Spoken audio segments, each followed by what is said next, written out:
Estamos en un mes súper importante, un mes histórico. Bueno, esta semana ha sido bastante especial, dicho sea de paso, con logros importantes. Nico Pino en Francia, Benjamín Ita en Alemania, tenemos a Jorge Martínez y a Emilio Fernández en el Mundial de Estonia del WRC.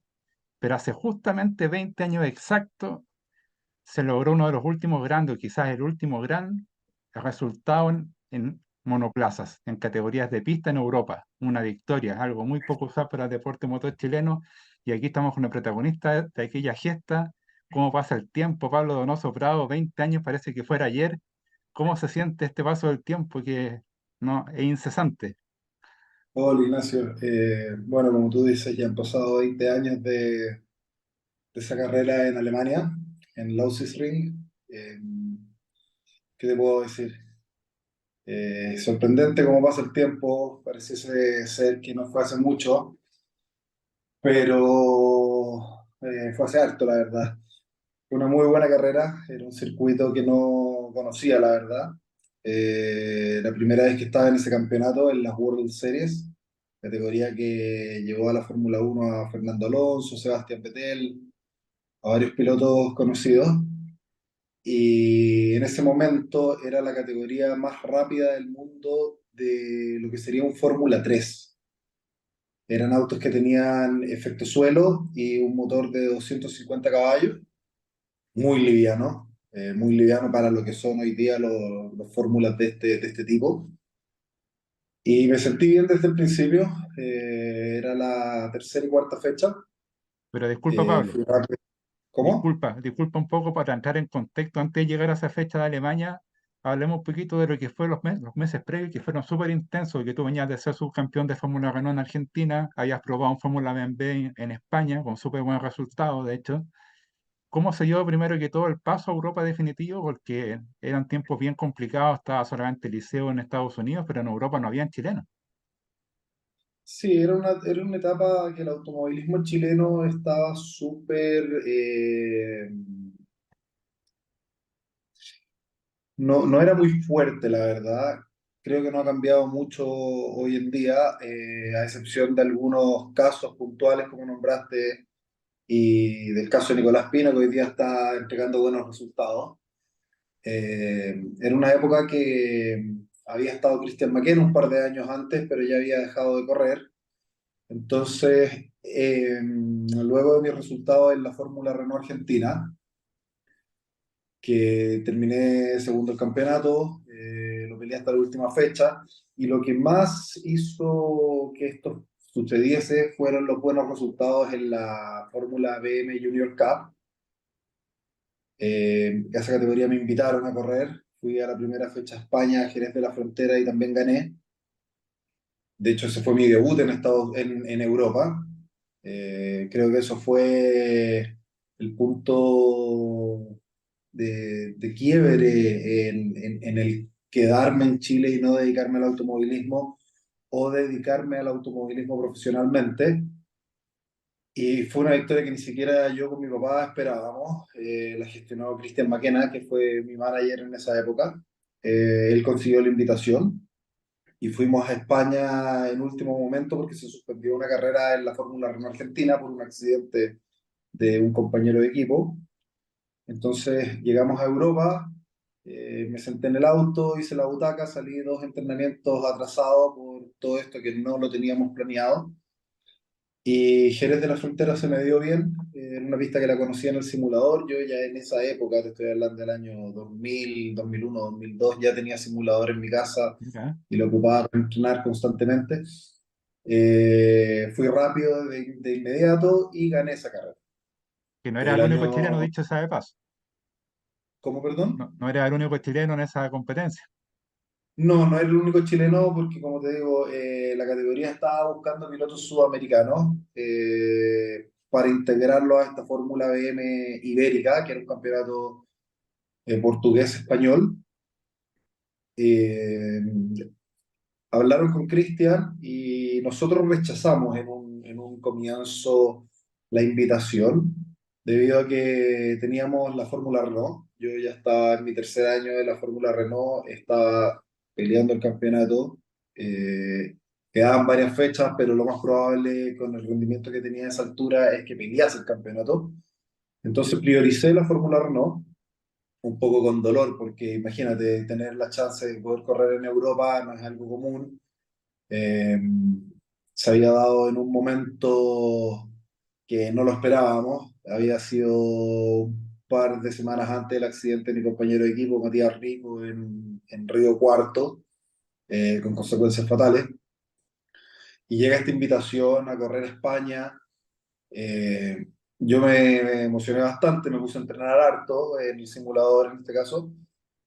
Y luego se tomaban las dos fechas porque nos dijeron que volvíamos a correr a, si no me equivoco, Bahía Blanca, una pista que está en el norte en Argentina.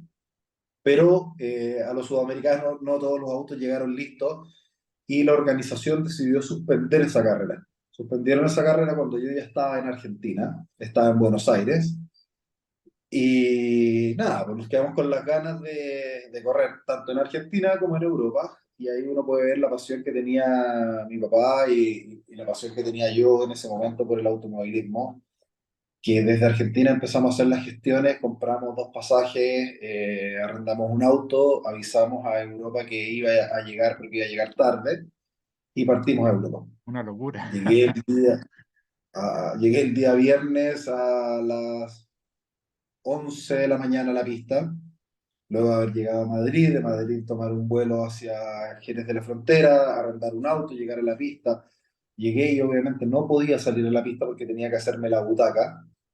Era la primera vez que hacía estas butacas que se hacen con espuma, que toman la forma de tu cuerpo para estar más protegido.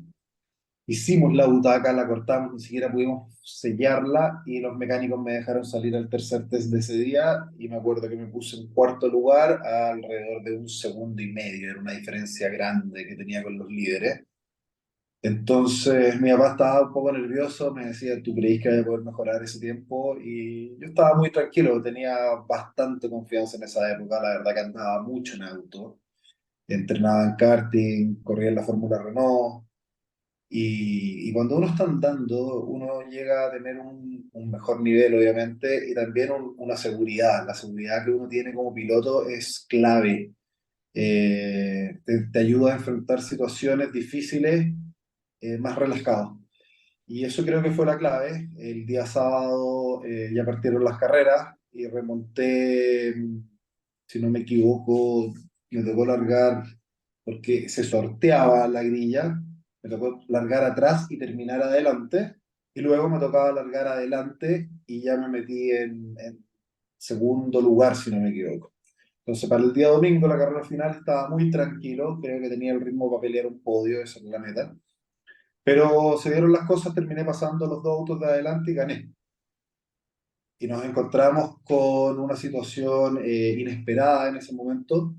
Se me acercó gente de otros equipos para ofrecerme correr en la Fórmula 3 española en ese momento. Y aparte se nos acercó Vergani Racing, que fue la opción que al final tomamos, que era el equipo que conocía a Cristian de antes, para ofrecernos este nuevo proyecto que era la World Series Live.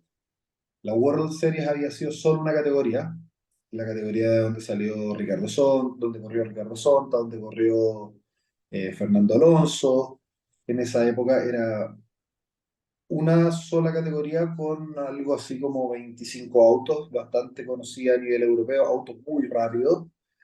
Y la organización, que era de la familia Alguersuari, eh, el hijo de Jaime Alguersuari llegó incluso unos años después a la Fórmula 1 a correr con Toro Rosso.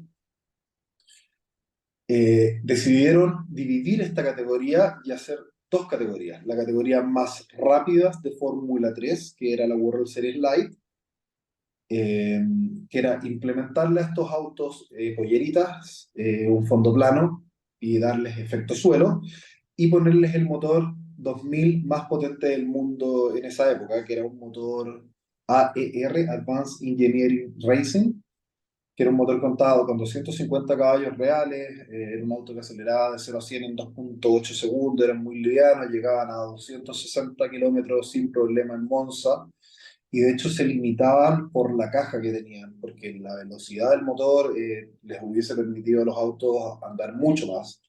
Y por el otro lado, se hizo la World Series, que era una categoría para desbancar a la Fórmula 3000, y los autos eran muchísimo más rápidos que un Fórmula 3000, eran casi 6 segundos más rápido que un Fórmula 3000, y eran alrededor de 4 segundos más lento que un Fórmula 1, que el Minardi en ese momento, que era el Fórmula 1 más lento de la parrilla. Entonces estábamos hablando de autos sumamente rápidos, el proyecto era súper atractivo, y optamos por eso. Optamos por correr en la World Series a pesar de que era mucho más cara, pero teníamos auspiciadores en ese momento, entonces se fueron dando las cosas. Hice un par de test invernales. En verano chileno me fui a Europa, hice un par de test en el autódromo de Adria, en Italia, donde pude hacer el récord de pista. Hicimos un par de test en Barcelona, donde también me fue súper bien. De hecho, los test en Barcelona fueron con los autos antiguos y pude mejorar el tiempo de Antonio García y el tiempo de Fernando Alonso en esa época, que fue súper importante porque eso fue lo que me hizo firmar con el equipo. Luego de llegar a Barcelona y hacer esos tiempos, decidimos firmar, y luego de esto llegaban los autos y teníamos un test en Monza. Entonces, era súper atractivo el campeonato para mí como piloto. Imagínate, poder llegar a probar a Barcelona, poder probar en Monza y compartir un test en invierno en Italia. Nos convenció y tomamos la decisión de hacerlo. En la categoría éramos alrededor de 14 autos, no éramos muchos, como otras categorías que me tocó correr a futuro, como la Indy Light o la Star Mazda, que me tocó correr casi con 43 autos, o la Fórmula Renault, que ya había corrido con 40 autos en pista, que la verdad hoy día, en esa época yo lo veía como algo normal, pero si uno lo analiza hoy día, 40 autos en pista es algo, solamente la NASCAR llega a esa cifra, no es algo habitual. Entonces, bueno, comenzó la World Series Light. En la primera fecha en Monza tuvimos un buen desempeño, pero no tan bueno como esperábamos. Tuve lamentablemente dos problemas con el arrancador del auto en las dos carreras y me tocó largar de atrás en una, que terminé quinto, sexto, si no me equivoco, en la primera. Y en la segunda manga, el auto ya definitivamente no quiso partir, tuve que largar de boxes y remonté, pillé el grupo, pero se me acabó la carrera y si no me equivoco terminé décimo, 11. Y esto se sumó a toda esta seguridad que tenía yo como piloto, el llegar a la fecha siguiente, a la tercera y cuarta fecha, que era en Alemania, en Lausitzring, un circuito era un trióvalo, no un óvalo con dos curvas, sino que tenía tres curvas, muy rápido, muy grande, un proyecto alemán para traer a la tan conocida kart en esa época a Europa. Entonces llegué a este circuito, pude hacer unos test y era una pista increíble, sumamente ancha, nunca había estado en una pista tan ancha como era este circuito, lo que me acomodó. Tenía un trazado interno rápido, similar a las pistas de Argentina, que también me acomodó. Y fui rápido de inmediato. Y, y fue sorprendente porque la World Series Light tenía pilotos de muy buen nivel, a pesar de que no éramos muchos. Estaba, creo yo, a mi opinión personal, mi mejor rival en la vida, Juan Cruz Álvarez, un argentino rapidísimo. Ya se conocían de Argentina. Nos conocíamos del karting, fuimos compañeros de equipo en el equipo NOAC, en el karting en Argentina. Era un piloto referencia para la época, tenía mi edad. Luego nos tocó correr en la Fórmula Renault, peleamos un campeonato. Él fue rápido desde el principio y era una de las grandes esperanzas de Argentina porque contaba con los medios, la velocidad, los contactos. Y al final, bueno, Juan Cruz Álvarez estaba en esta categoría, en su equipo propio, y ellos compraron un equipo, compraron el equipo campeón de la categoría. Estaba también Adrián Vallés, que era un piloto de desarrollo de Renault, muy, muy rápido. Era de esta camada que venía detrás de Fernando Alonso, esperando llegar al equipo Renault oficial del año 2005-2006, que al final fueron campeones. Imagínate el proyecto que tenía Renault, que esto fue el año, fue un poquito antes, fue el 2003, pero ya se sabía que el equipo Renault probablemente a futuro, con lo que estaban invirtiendo, iban a llegar a ser campeones del mundo y lo fueron dos veces. Estaba Flavio Briatore detrás de estos pilotos, entonces una personalidad fuerte, alguien importante en el automovilismo. Y Adrián Vallés generaba mucha expectativa. Habían otros pilotos bastante rápidos, me acuerdo, había un francés, Julien Bidot, que también ganó carreras. Había un piloto checo, Milos Pavlovic, que todavía sigue corriendo en categorías de GT. No sé si correrá con Benjaminites en la categoría que corre él, pero corre ese tipo de autos. Había una venezolana, auspiciada por Petróleos de Venezuela, que después corrió en Por la Chávez, IndyCar, y digamos. no era rápida, la verdad. La Milka uno fue mi compañera de equipo, pero también tenía el soporte en esa época Chávez, Petróleos de Venezuela, y el presupuesto que tenía ella era una Gigantesco. cosa sorprendente, porque corría en varias categorías, aparte de la World Series. Estaba Matías Lauda, que era mi compañero de equipo directo. Matías Lauda, hijo del gran campeón de Fórmula Uno, este piloto que se hizo muy famoso ahora estos últimos años luego de la película Rush. Hay que decir, las generaciones más nuevas no conocían a Niki Lauda hasta la película, y el tener a esta leyenda, este campeón del mundo en el box de al lado compartiendo con su hijo era algo que a cualquier otro piloto lo hubiese presionado.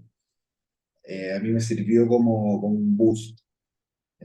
Las ganas de Yo, querer ganarle a Niki Lauda y a su hijo en la pista, y el pensar que todo esto podía servir incluso como un trampolín a futuro me motivaba mucho. Y nada, llegamos a Alemania, se dieron las cosas, primera clasificación, pole position. Segunda clasificación, mejoré incluso mi tiempo y hice una pole position por, si no me equivoco, 3 décimas más rápido.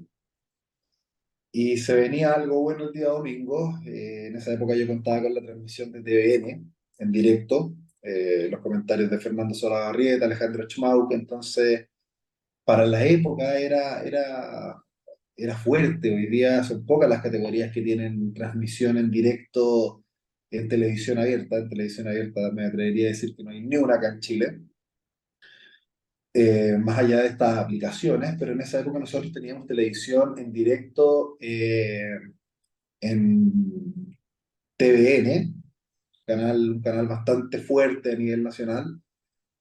Y en la primera carrera venía ganando con mucha distancia, no sé, 6 segundos al segundo, y se pinchó un neumático. Y no pude terminar porque se empezó a romper, tuve que entrar a boxes. Y eso fue súper frustrante, súper difícil de afrontar, pero quedaba otra carrera más, quedaba la segunda manga, que era la cuarta fecha de esta temporada. Y en esa se dio todo perfecto, pude largar, tomar la punta y empezar a hacer una distancia de alrededor de 3 décimas a medio segundo por vuelta, y gané con comodidad a Adrián Vallés y a Juan Cruz Álvarez, que fueron los que me acompañaron en el podio.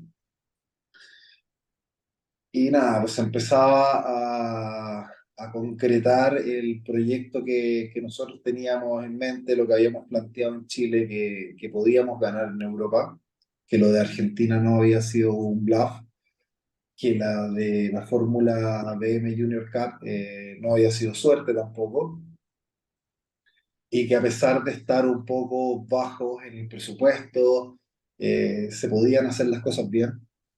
Y así fue como se dio, ganamos esa carrera y nos topamos con un super boom en Chile al haber ganado. Los chilenos somos una raza, somos un país, los sudamericanos, que cuando alguien gana te levantan mucho. Entonces se empezó a hablar directamente de la Fórmula Uno. Todos pensaban que yo iba a llegar a la Fórmula Uno, un poco ignorantemente sin tener en cuenta que para eso se necesitaba un presupuesto eh, más de 20 veces lo que estábamos ocupando en la World Series Live y se hicieron muchas expectativas, pero creo que fue algo inesperado, la verdad. Más allá de lo que creíamos, Cristian McKenna, mi papá, yo y mis sponsors, no sabíamos si íbamos a ganar una carrera tan luego, antes de la quinta fecha. Quinta fecha me refiero a la carrera 9 y 10. Claro, Se dio muy pronto, el equipo partió muy bien y nos encontramos con esa sorpresa que fue súper agradable y con varias ofertas para futuro. Esto hizo que se adelantase un poco mi fichaje, incluso siendo menor de edad en esa época, porque para correr la World Series había que tener 20 años, eso era lo que te exigía el- la organización, y yo ya empecé a concretar mi fichaje por un equipo para el año siguiente, para el año 2004. Y creo que todo esto nos restó un poquito de atención en lo que era la World Series Live. También sufrió un cambio de ingeniero a la fecha siguiente, algo que fue súper extraño después de haber ganado una carrera con un ingeniero holandés en esa época. Me quedé sin este ingeniero para la fecha siguiente, que si no me equivoco era Magny-Cours, Magny-Cours sí, en Francia, y cambió el auto totalmente. Me topé con un auto que no era el mismo luego de Alemania. La pista también era muy distinta. Magny-Cours es una pista muy angosta, súper técnica, muy no lisa. tan rápida, de velocidad media. Y bueno, ese año lo pudimos concretar con un par de podios más, un podio en Austria, en el A1 Ring en esa época, que hoy día se llama Red Bull Ring, el circuito que corrió hace un tiempo la Fórmula 1. Y tuve otro podio más en Valencia, que es el circuito donde corre el MotoGP. Y no terminé el año porque decidí adelantar mi paso a Ascenso. la World Series. Así que nada, oportunidades que te da la vida, que hay que ir tomándolas, aprovechándolas, que uno después con el tiempo puede quizás pensar si fueron 100% correctas o si se pudo haber hecho algo distinto, pero creo que hay que mirar el vaso Medio lleno. no medio vacío, hay que mirarlo medio lleno. Y la verdad es que después de muchos años, un chileno volvía a ganar en una categoría reconocida como campeonato europeo, no como un campeonato de un país. Volvíamos a estar un poco en el mapa del automovilismo, porque ya Eliseo no corría en Europa hacía muchos años, estaba corriendo en Estados Unidos, entonces los chilenos no estábamos muy bien catalogados ni muy reconocidos en Europa.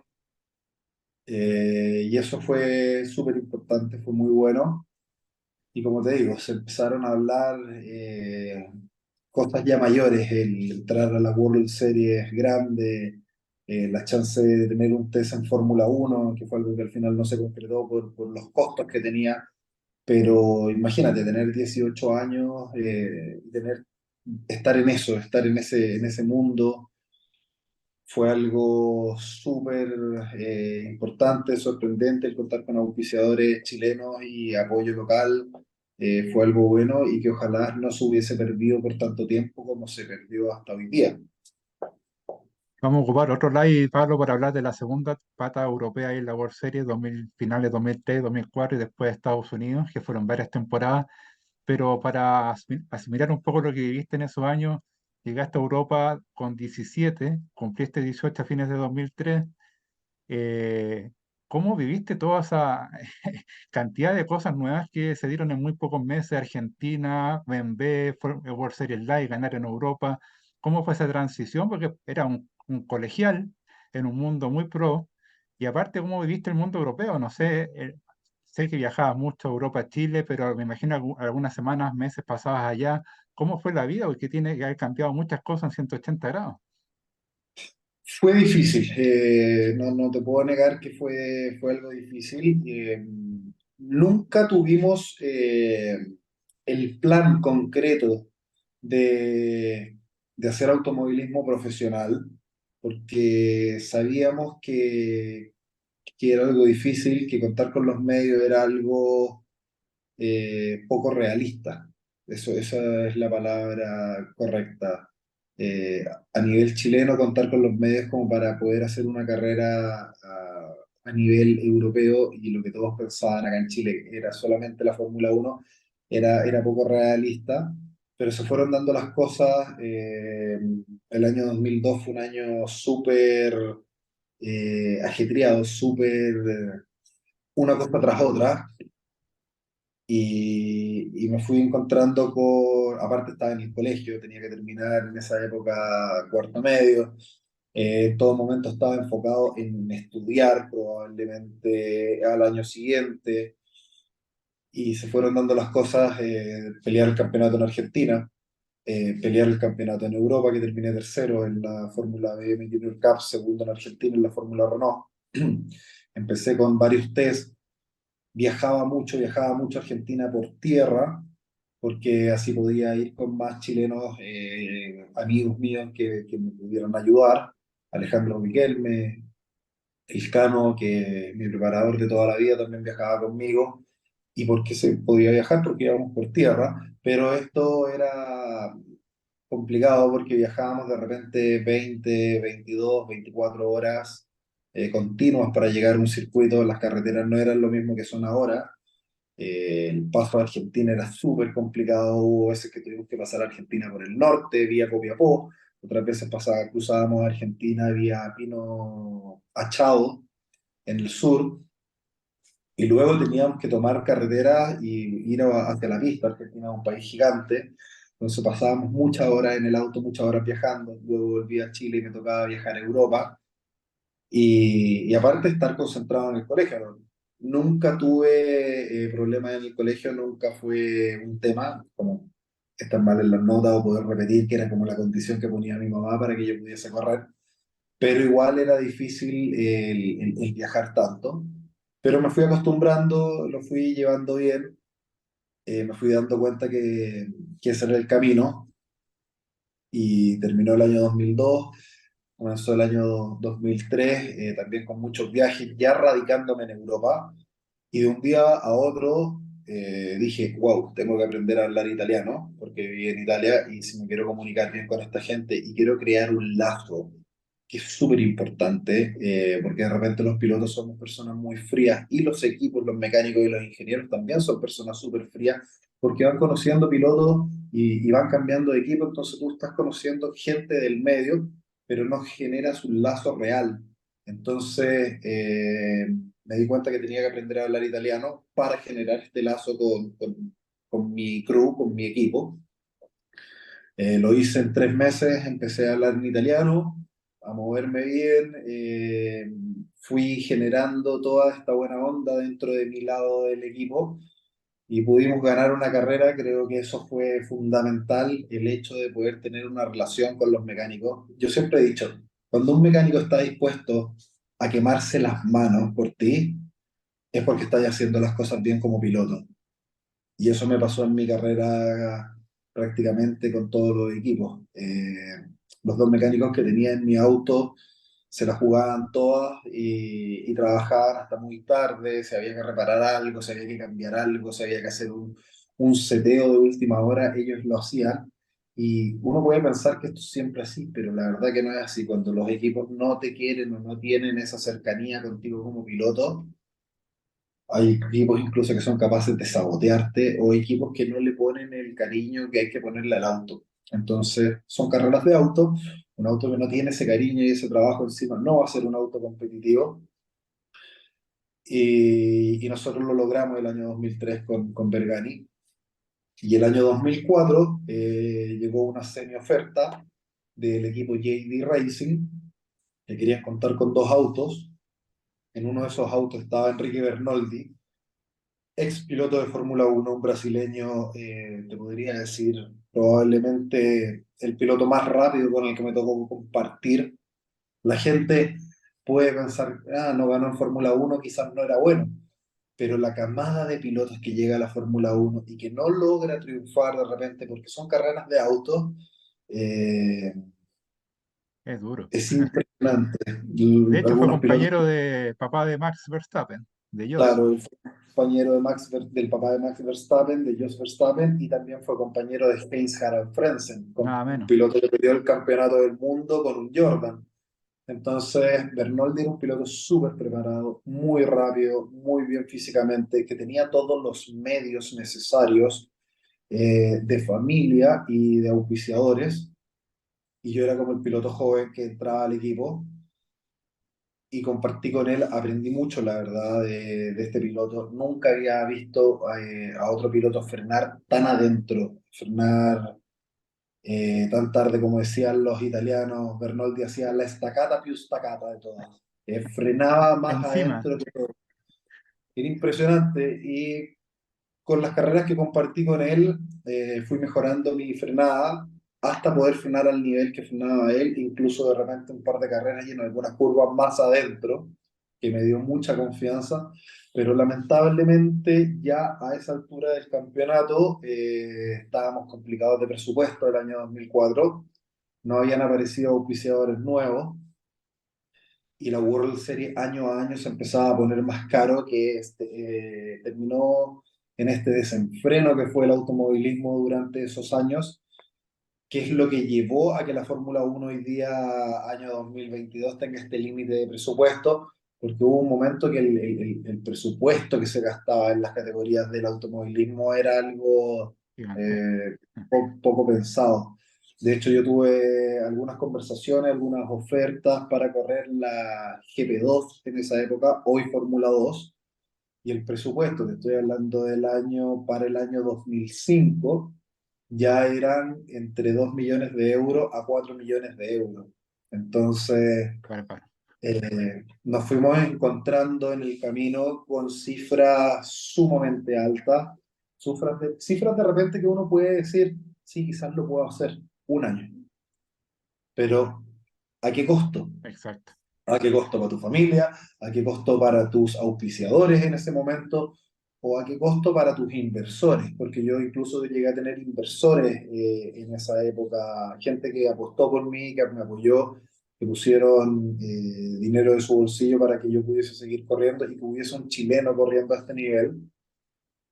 Pero al final las cifras se empezaron a hacer un poco imposibles y no se pudo concretar un test que había conversado con Minardi en esa época, en Silverstone, que también era súper caro, pero hoy día pienso y me acuerdo de que al nivel que llegamos, y fue altísimo, en Europa fue realmente bueno.